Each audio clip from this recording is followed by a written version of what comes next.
O sino bate, o condutor apita o apito, solta o trem de ferro um grito, põe-se logo a caminhar.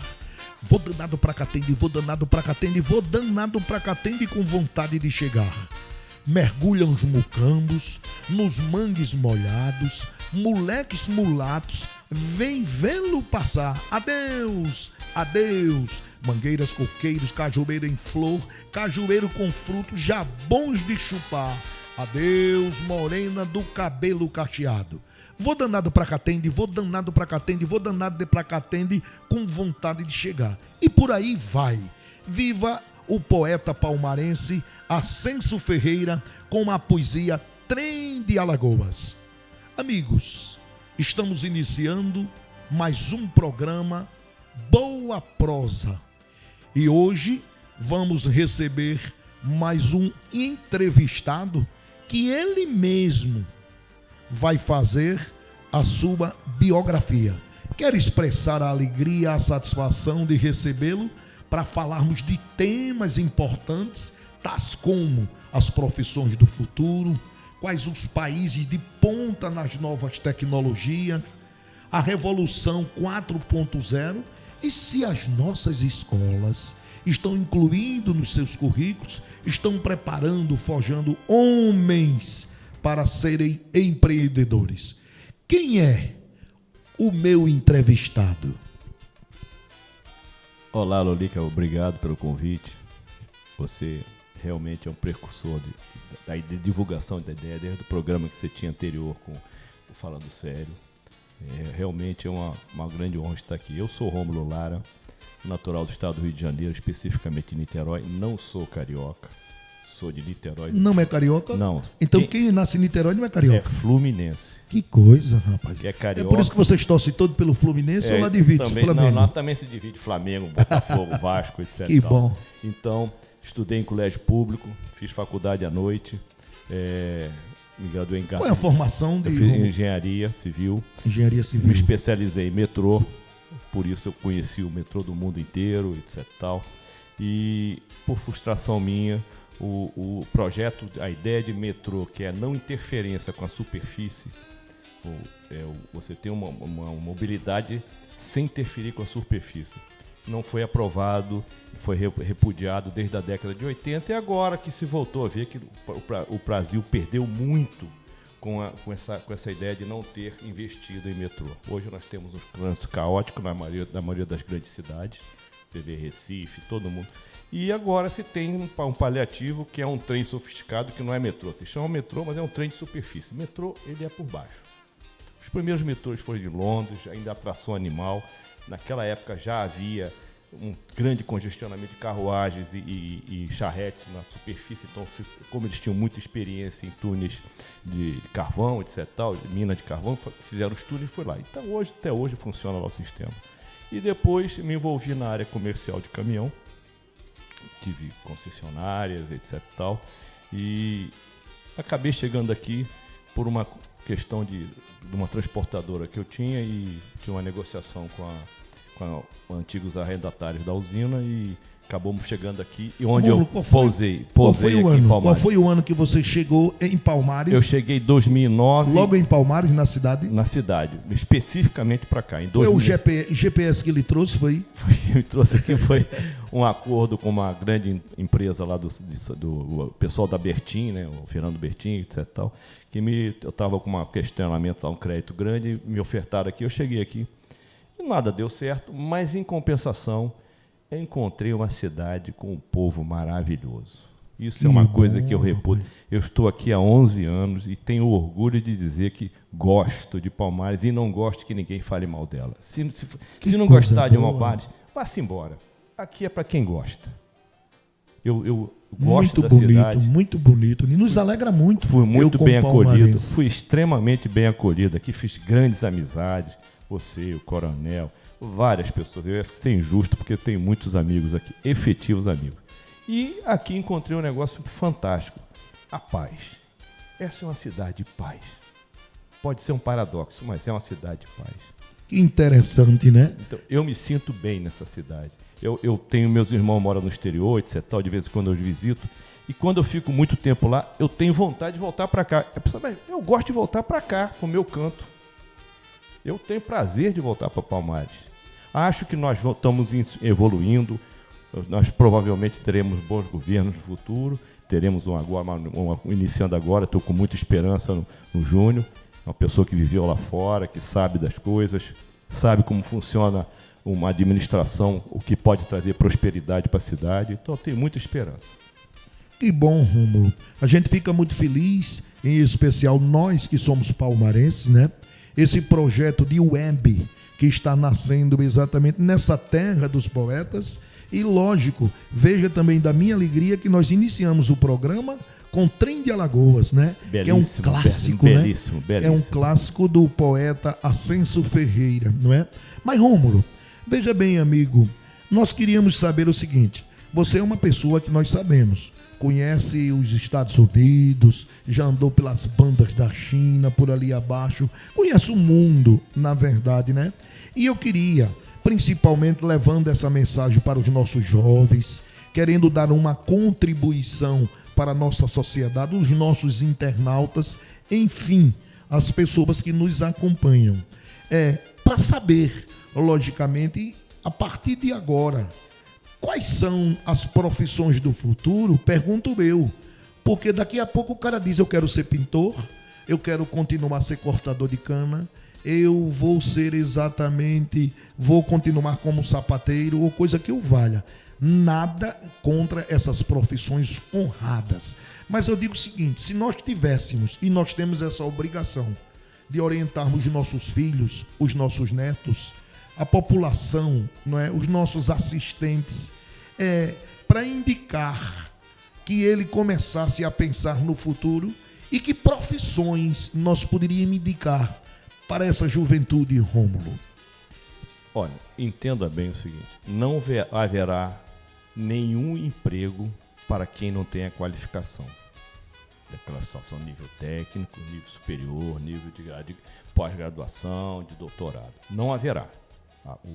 O mundo tende para ficar muito especificado, ou seja, você tem que conhecer alguma coisa bem. Não adianta você pensar que você vai empiricamente ou intuitivamente trabalhar. Você não vai ter emprego. Qualquer emprego no futuro, agora, e o futuro é agora, eu estou falando em 2025, 2030, ele requer um conhecimento especializado. E você só o tem se você tiver um estudo. Então, tem que se pensar o seguinte: não dá mais para pensar que nós podemos intuitivamente acompanhar. Tem que estudar. Então, primeira coisa, você tem que saber se comunicar. Então, tem que ter um português minimamente razoável. Se você não tiver inglês, você já é um analfabeto mesmo sabendo de português. Você precisa ter o domínio do inglês, porque é a língua universal. Só para você ter uma ideia de como o inglês influencia o mundo, a população da China é em torno de 1 bilhão e 700 milhões. 380, quase 400 milhões de pessoas na China falam inglês. É maior do que a população quase maior que a população dos Estados Unidos e da Inglaterra junto. Então você olha como dono da língua, né? Então você tem que se comunicar. Não há como você transmitir nem receber qualquer coisa que não seja por informação. Rômulo já esteve na China, né? Tive na China. É um capítulo à parte. A China é um capítulo à parte. Ela provavelmente daqui a 15, 20 anos ela supera os Estados Unidos. Hoje, só para você ter uma ideia da magnitude dos Estados Unidos, ele tem um PIB maior de 30 bilhões, número para baixo, número para cima, estou falando em grandes números, que ele é maior do que a China, com 10, 16 bilhões, com o Japão e a Alemanha junto. Então, o PIB dos Estados Unidos é maior do que o segundo, terceiro e quarto lugar junto. Então, olha a potência que você tem. Se você for lá, você vai observar qual é a grande tônica dos Estados Unidos, como ele chegou a isso. Educação. Eles são absolutamente obsessivos por educação. Então, todo mundo lá tem uma formação, todo mundo estuda, o Estado garante até o segundo grau, é obrigação, o Estado garante, você pode ter escola particular, mas o Estado garante até o segundo grau. Isso é uma lei que todos os estados, 53 e poucos estados da federação usam. O jovem que é preso lá, que lá não tem ECA, ele vai para...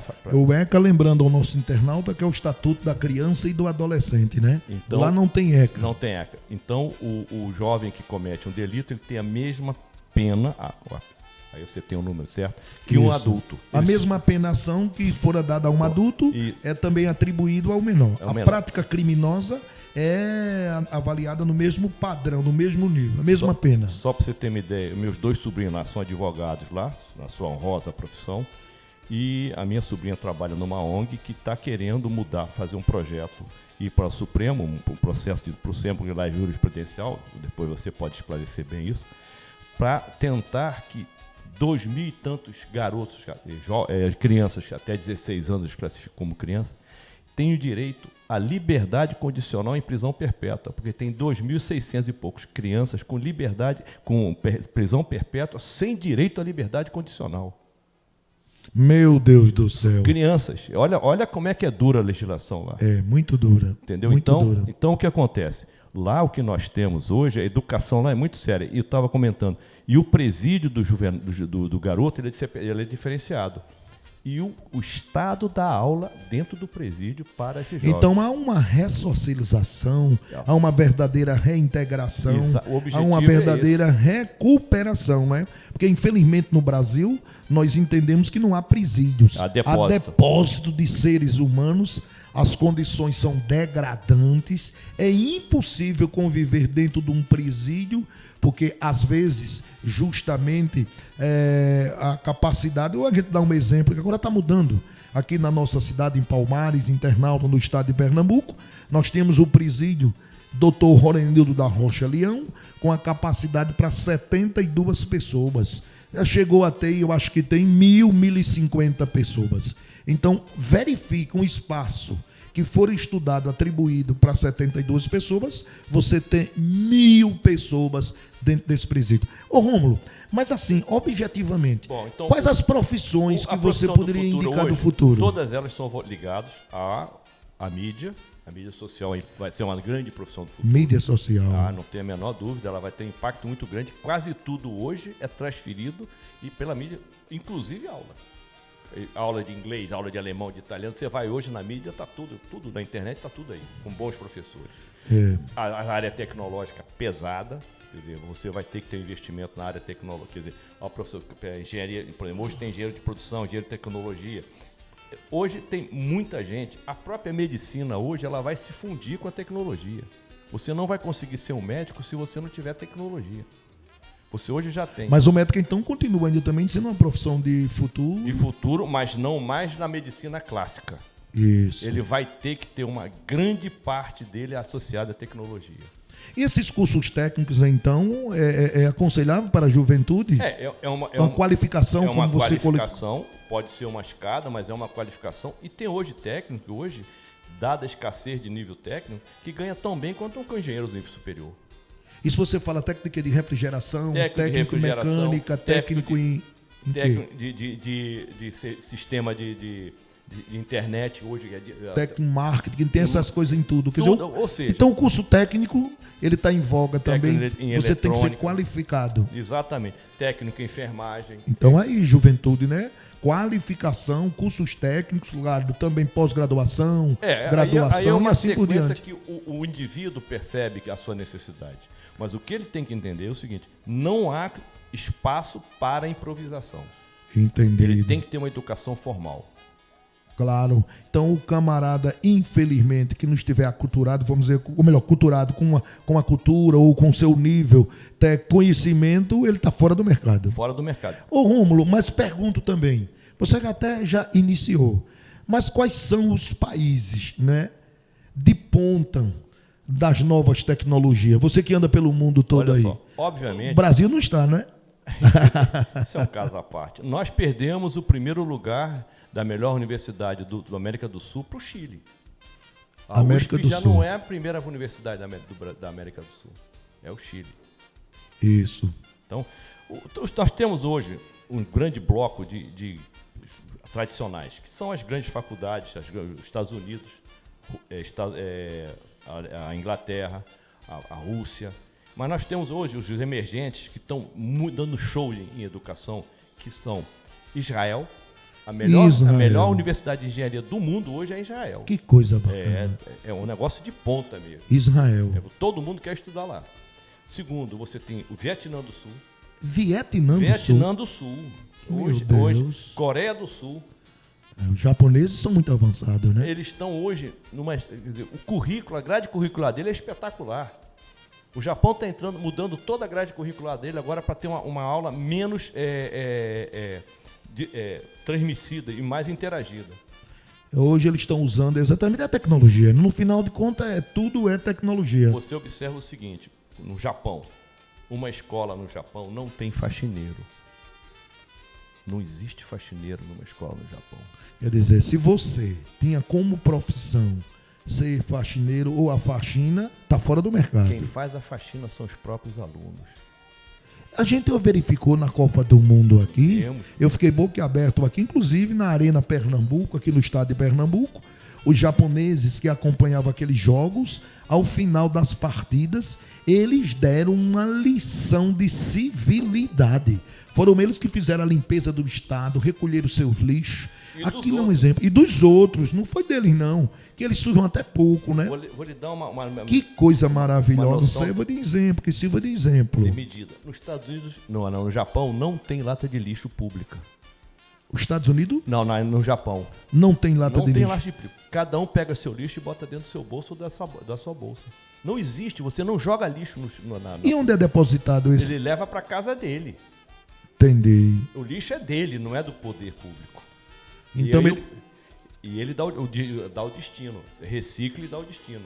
Separa, entendeu? Então não há lata de lixo. Você não tem. Não tem, não. É limpo, mas não precisa ter lata de lixo, porque o lixo é dele. Então você calcula que isso chegará na região da Mata Sul de Pernambuco em que ano, Rômulo? Década.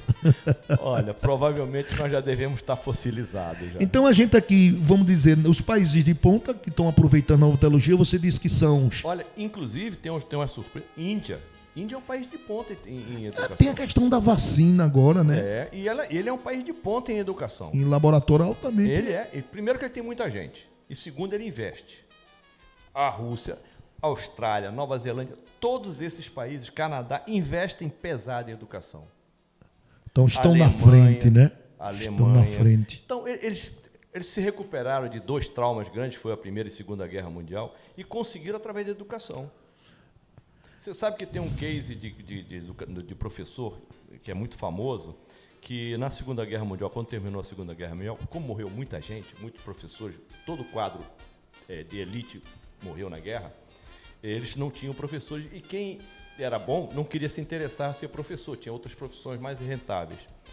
E no Japão tem o costume da reverência ao imperador. Então, quanto mais alto é o cargo, mais maior é o ângulo de reverência. Então, você é um breve movimento do pescoço até a reverência de 90 graus, que é o imperador, e o imperador deles é uma divindade. O imperador do Japão é considerado uma divindade, como era antigamente. Então, o que aconteceu? O que eles fizeram no pós-guerra? Eles entenderam o seguinte, que eles precisavam de boas pessoas, quer dizer, pessoas qualificadas para serem professores. Não havia. O que eles criaram? Eles criaram um sistema que o professor é a única atividade profissional que não precisa reverenciar o imperador. Meu Deus, Aí que respeito. Eles elevaram o professor à qualidade de divindade. Se ele não precisa reverenciar o imperador, ele é um divino também. Que bacana, né? Aí, com isso, eles conseguiram essa recuperação. Então, você vê como a valorização do professor não é só monetariamente, é cultural. Cultural. Ô, Rômulo, trazendo para o nosso campo, exatamente aqui para Palmares, Pernambuco, Brasil, isso vai para todo canto, né? É interessante. Paulo Freire, o nosso querido Paulo Freire, o grande educador, né? Ele dizia, se a educação sozinha não resolver o problema do Brasil, sem educação é impossível. Com certeza. Mas, Rômulo, vamos ver aqui. A gente queria ver também que a gente está quase no finalzinho do programa da gente, né? A gente tem assim, primeiro bem rápido, como se fosse um ping-pong. Vamos lá. Não é? As nossas escolas brasileiras, elas estão forjando, estão preparando os nossos jovens para o empreendedorismo, na sua opinião? Olha, eu já vi escolas que estão formando jovens. Que bom. Mas muito poucas. Muito insignificantes perto do universo que a gente precisa. Nossa grade curricular ainda é tremendamente anacrônica. E é difícil mudá-la. É difícil mudar, não é? Então, você também fala assim bem rapidamente já no final do programa, que eu acho que nós já falamos, misturamos tudo, né? Da Revolução 4.0. Que é a revolução da tecnologia. Você vai ser um analfabeto se você não entender de tecnologia. Exatamente. Então, que falamos... é o que chegou. A primeira revolução foi a Revolução Industrial, foi a subsequente, e essa é a... Mas para finalizar, vamos agora falar do Rômulo empreendedor, que já está no final, não é? E para quem não sabe, Rômulo é uma pessoa que acolhe por demais os nossos artistas. Eu, inclusive, já faço parte desse elenco. O Nordestão, que é um restaurante que fica aqui na BR-101, né? O endereço é 101 Sul, como é? É BR-101 Sul, ali.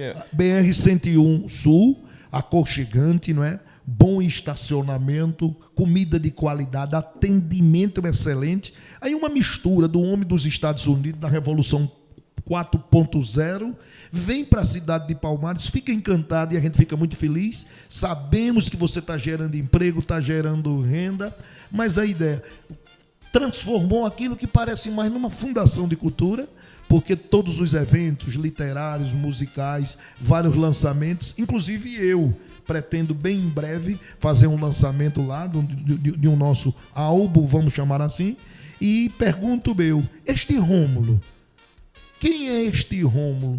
É diferente do outro, acredita na região e investiu no ramo de restaurante. Tem um segundo restaurante agora. Tem agora o Quilão, que é um pouco mais acima, é um atendimento mais também, rápido. Tem o Quilão, um ambiente muito agradável, ao lado da Coca-Cola, que também fica bem próximo do outro, né? Esse já tem um conceito de cozinha viva. Quando você vê a cozinha operando, você vê a cozinha inteira, tem um painel de vidro, você vê a cozinha inteira. Então, concluindo, fala, Rômulo. Este Rômulo empreendedor do ramo de restaurante, para a gente concluir essa boa prosa, né, rapaz? Eu não sei quanto tempo eu tenho, mas empreender é uma coisa que você é nato. Você é um oportunista, você vê a oportunidade e você quer fazer. Isso todos os empreendedores têm essa chama. E o segundo, o empreendedor vive com insegurança. Ele já faz parte do dia dele. Então, uma pessoa, às vezes, tem um bom emprego, pega um dinheiro, quer abrir um negócio, ele, às vezes, tem um fracasso porque ele não sabe viver a insegurança, o dia a dia. As profissões liberais têm essa situação também de viver com a insegurança, e viver você não tem a certeza daquilo que você vai prover no final do mês, etc. Então, eu vim para cá e me encontrei aqui. Eu costumo dizer que eu estou há 10 ou 11 anos. Você tem quantos funcionários hoje nesses dois restaurantes? Eu acho que perto de 18 ou 19. A tendência é aumentar agora, que o movimento está melhorando. Se Deus quiser, vai melhorar muito. A cidade de Palmares, ela já é cantada, ela é um grande centro geográfico. Está 100 quilômetros de Recife, 110 de Maceió, 80 de Caruaru, 100 quilômetros de Garanhuns. É uma cidade espetacular para você qualquer coisa. Inclusive, para uma coisa que eu me atentei hoje, que é a grande negócio, que é uma cidade para aposentados. Igual tem hoje no Equador e na Costa Rica. Que bom, rapaz, eu tô chegando lá. Tá faltando muito pouco, quer dizer que eu tô no lugar certo. Acho que você ainda tá faltando muita coisa para você. Eu tô no lugar certo, não, já tô em 61. Eu acho que aqui é um lugar de tranquilo. 61, mais de 36 anos de contribuições, mas eu não quero parar não. A gente vai continuar. Ô Rômulo, e então vamos repetir, gente. Rômulo Lara é o proprietário do restaurante O Nordestão, já tradicionalmente conhecido aqui na nossa cidade. Depois a gente vai, no futuro, colher algumas imagens do ambiente, né? Trazer para aqui também uma propaganda, um comercial dele também e do novo restaurante, né? Quilão, não. Que é o Quilão. O Quilão. O Quilão. Com QUI. Não é nada de cá, não. O quilão. De quilo, então, de quilograma, de peso. Então, conversou aqui com a gente quer agradecer por demais, deixando, logicamente, esse finalzinho para suas considerações finais. Ô Lulica, eu fico muito animado quando eu vejo pessoas igual você, que eu conheço já há muito tempo. Foi um desses grandes que me acolheu maravilhosamente. Obrigado. Você e o seu irmão Ivan Melo, também é outra figura exponencial, que para nossa alegria voltou a tocar. Voltou a tocar graças e vai a Deus. Participar da Orquestra Metais em Ouro, que está de volta, viu? Exatamente. E várias outras pessoas, Coronel Reginaldo, várias outras pessoas. professor Rodrigues falecido. Que Deus que o tenha, está no lar grande celestial. saudade, era um Muita prazer saudade. conversar com ele. E muita cultura, muito homem, bom, E pureza. gozado que ele começava a conversa dele assim, eu sou um homem de pouca leitura. Pouca leitura. Que Deus o tenha, né? Não, Que Deus o tenha. Que Deus o tenha. Um homem que faz muita falta pra gente.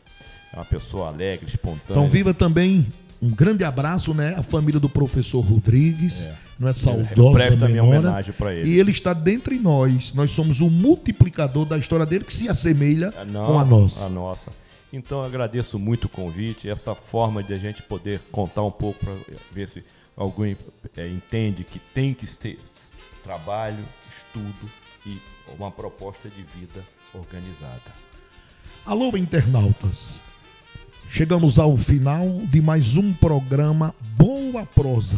Hoje com o nosso querido e particular amigo Rômulo Lara. Renovamos o convite para estarem conosco, não é? No próximo sábado, a partir das 15 horas, que este programa, todos os sábados, vai ao ar. Obrigado a todos e até lá. Valeu!